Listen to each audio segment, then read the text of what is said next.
Today, I thought I would put together a little impromptu video all about Starfield because I was kind of sleeping on it a bit and I wasn't that interested. I must admit, I didn't play much of Fallout 4 when it came out, even though I did love Fallout 3 and Skyrim, and I am a Bethesda fan. What the recent announcements from the Bethesda Xbox showcase kind of revealed, and also there was an interview that Todd Howard did with IGN recently to kind of clarify a couple of areas that people had questions about. They haven't given away everything about the game so far. Like, we don't know exactly how it's going to play minute to minute. We know enough to do sort of a cool little run through, a cool list. It's pretty obvious that it was going to be open world RPG, first person and third person, as you would expect. It is set 300 years in the future, seemingly in our galaxy, so in the Milky Way. We do get to see later on in some of the gameplay footage, you get to see Sol, which is obviously our solar system, Alpha Centauri as well, which is our next door sort of solar system.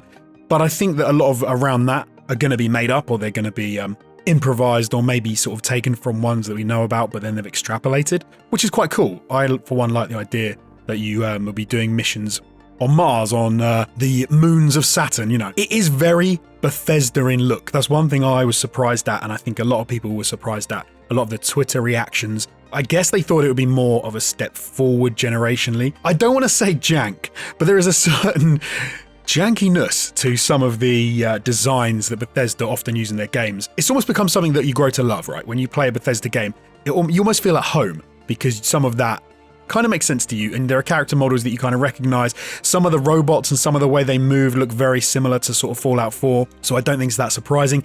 Even some of the combat, but it would have been nice to maybe see a little bit more of progression on the graphical front. I did find myself kind of liking the fact that it seems very familiarly Bethesda. It means to me in some ways that it's more likely that they're going to get the game done, that it's going to work, for one.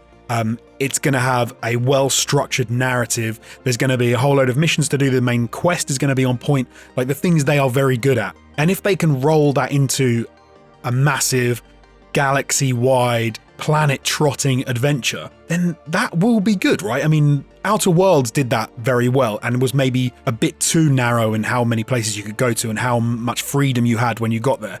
I like the idea that you have a lot more freedom in this, but it still feels familiar. So I don't think that's necessarily a bad thing. There have been a lot of comparisons to No Man's Sky, which I've seen. There are some major differences. For example, the fact that you can't seamlessly fly from orbit through the planet atmosphere down to land. Like, those are going to be two non-overlapping things. There'll be a loading screen or there'll be a landing procedure which will kind of separate those two things, which obviously No Man's Sky has. You see the planet, you can go through the atmosphere, you can land on the planet. So there you go. They're going to be different. So don't worry. That lack of seamlessness, I almost think, is probably a positive. It is cool to do it in No Man's Sky and in Star Citizen, the fact that you can like fly through the atmosphere and land, but it's also kind of boring because if you're going to have real sized planets that are massive and you have to, be limited to a certain speed to fly through the atmosphere to come in and land, there are kind of considerations that you have to think about. It might take you 5 minutes just to get down and land on the planet, which is kind of boring after a while if you want to be in orbit, land on the planet.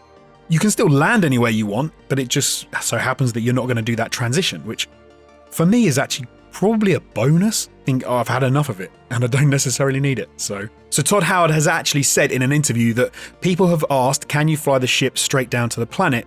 No, we decided early in the project that on surface is one reality, and then when you're in space, that's another reality. They've divided those two things up. It allows them more control over the space side of things and the ground side of things. Maybe they can like tweak the engine settings so that they both feel better. Todd Howard also said, if you try to really spend a lot of time engineering the in-between, like the segue, you're just spending a lot of time that's really just not that important to the player. So let's make sure it's awesome when you're on the surface and awesome when you're in space, and those realities look and play as good as they can be. Which, yeah, I think that's completely fair. I agree with him. I would rather they did it well in both of those different realities than try and cobble one together and it not be as good. They've also shown off some base building where you're going to be landing on planets, putting modular bases together. You're going to be managing power supply. You're going to be using resources in order to build those bases.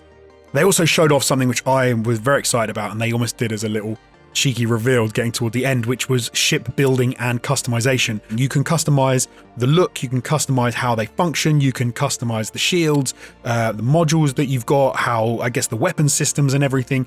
If you can have that much control over those aspects, that is like, that's perfect for me. I don't need a game where it lets you sort of create everything from scratch. If you have enough control that you can feel like you're personalizing it, but you can do it in a way that's not going to take you hours and hours to build one ship. Like, you're also going to be recruiting crew to man your bases, and they'll be, I guess, generating resources for you and give you a place, home away from home, a place to head for, a place to go and stay, maybe store kit and things. And you're going to be recruiting ship crew as well, again, so they can help you out, I guess, sort of Mass Effect style. Maybe you can take them on missions with you if you've got people that are better at fighting, people who are better at doing science quests. They've confirmed as well that you're going to be like smuggling and things, so maybe you'll be able to get people that are a bit more shifty who can help you out with that, which will be good. We've also got a little taste of some survival mechanics in the game footage that we saw. There was CO2 and O2 stats. So I guess in the No Man's Sky style, again, maybe you're going to be managing those systems. It might even come down to it that if you get into a fight and you get the wrong side of someone with a pointy stick, they can damage your suit and you're going to be losing O2. So then you're going to have to try and, top that up.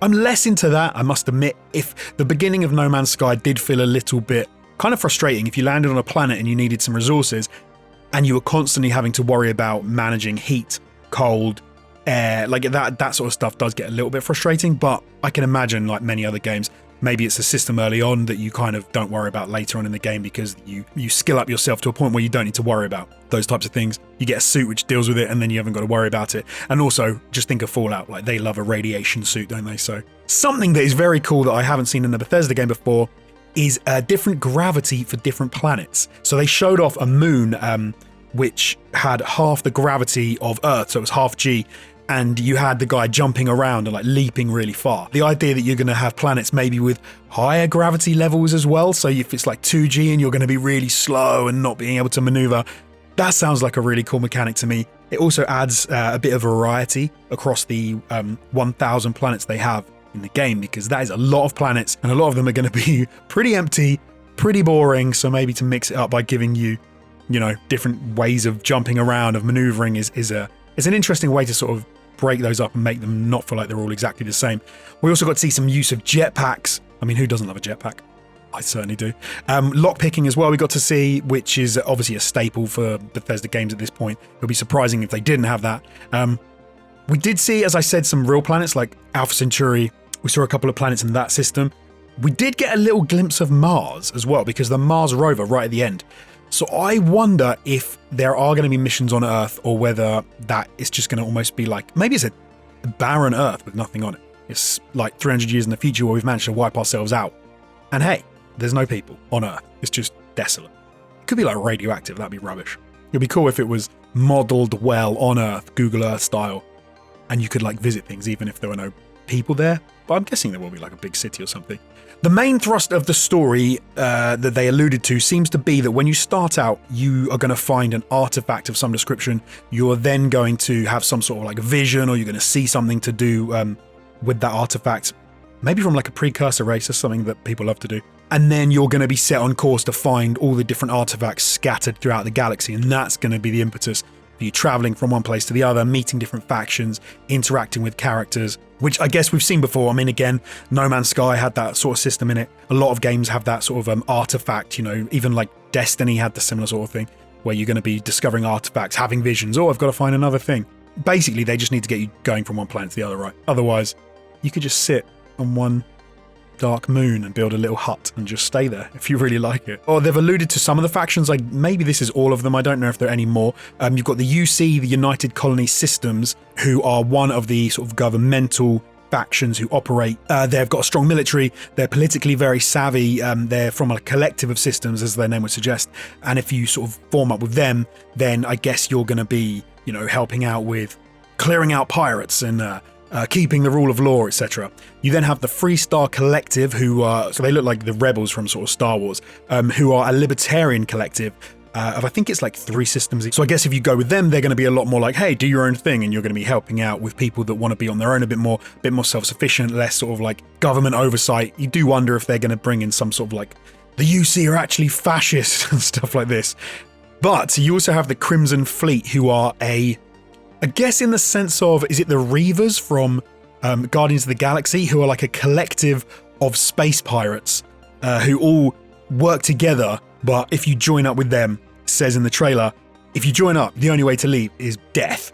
So that's kind of interesting. But then again, you wonder if it's going to be missions whereby you find out that maybe they're not so bad, you've been fighting them all along. Because I think I understand with the Crimson Fleet, they're fair game throughout the system. Anyone sees them, they can blow them out of the sky, whereas I guess if you see a UC Systems ship and you decide to blast it, then you could get in a lot of trouble, and you might have the other peacekeepers and the other government and stuff after you, the other UC colony fighters after you. But Crimson Fleet are fair game, so I guess early on in the game they're going to be the enemies that you're going to be fighting, you're going to be targeting just to give you some combat. So you will be flying your ship in space as well, which Todd Howard confirmed, which is wicked, because who the hell wants to have a game where you can't do the space bit in the middle at all? Like, I get not doing the transition from like planet to space, but if you can only go planet to space station to other planet, kind of like Outer World style, I get why they did that, but I want to do the space battle bit. I want to be able to fly my ship. Otherwise, it's just nice to look at, which is not enough. It's just not enough. And they had some of the fighting from inside the cockpit, looking out, camera behind, like following camera, third person combat. Why you would do that, I have no idea. For the ease of seeing the opponents, but if you want to get an immersive experience, you have to have that in-cockpit view. I do that when I do racing games as well. I do the in-car view, just because it makes me feel more connected to the game. I don't want the camera following behind. It's just not as good. One question we don't have the answer to, or we might kind of have an answer to. As you'll see on screen right now, there is an option where you can get up from your chair when the ship is docked. I need to know if you can do that whenever you want in space, because that's one thing I love about Star Citizen.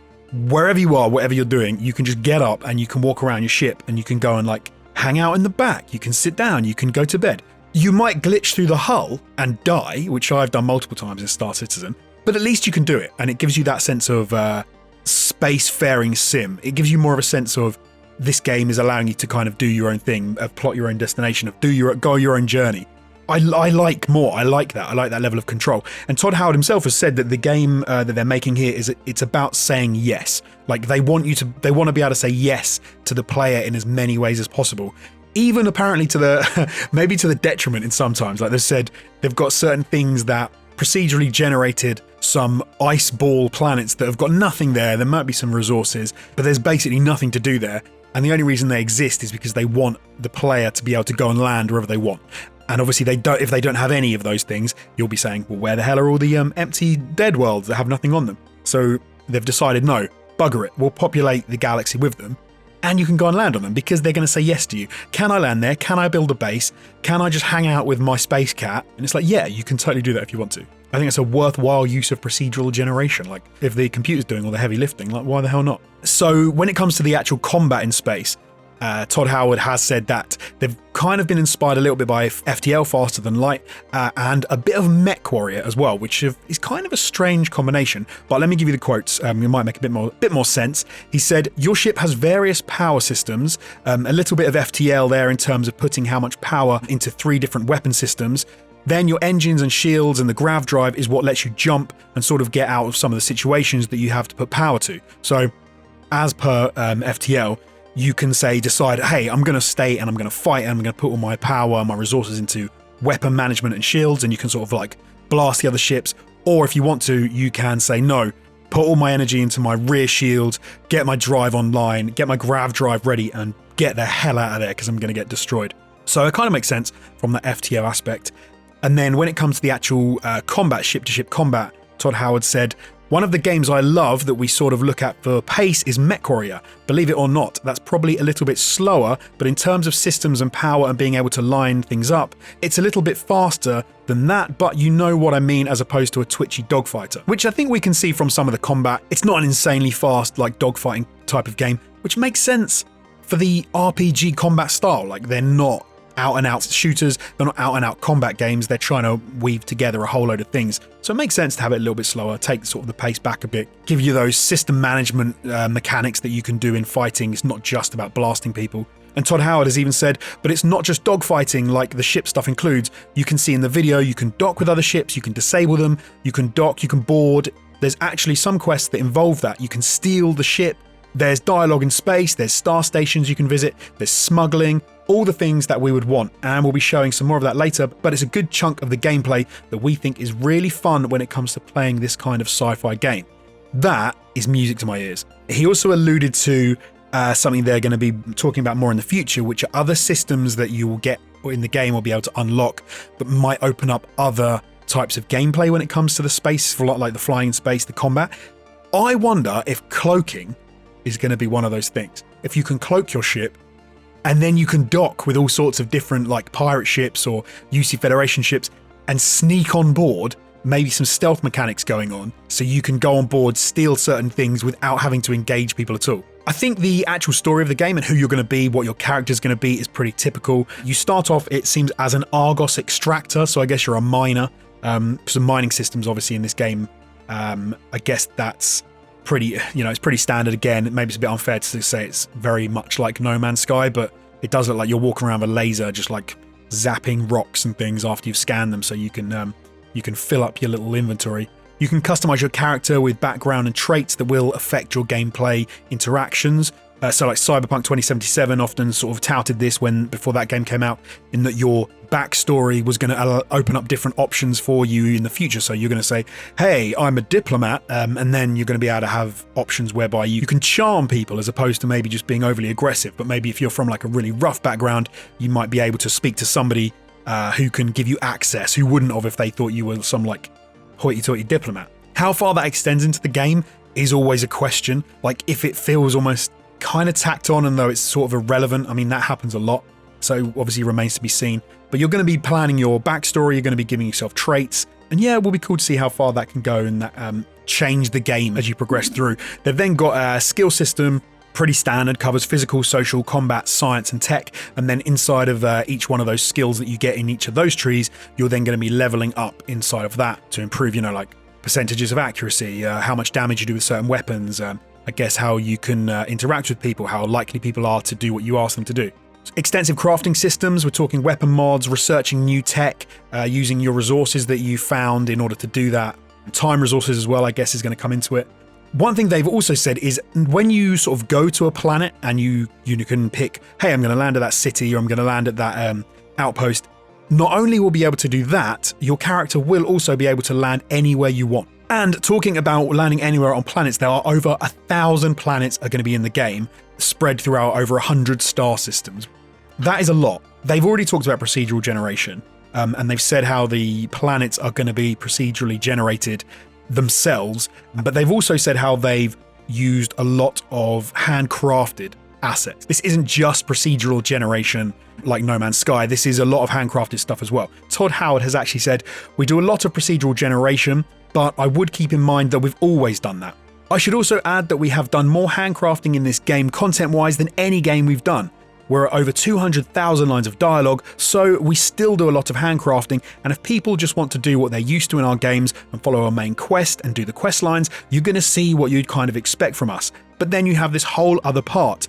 Well, I'm just going to wander this planet and it's going to provide some gameplay and some random content and those kinds of things, kind of like Daggerfall would if you go way back. Todd Howard has also said, we're also careful to let you know what's procedural content. So if you look at space, you know there are a lot of ice balls in space, so that's one of our big design considerations on this game.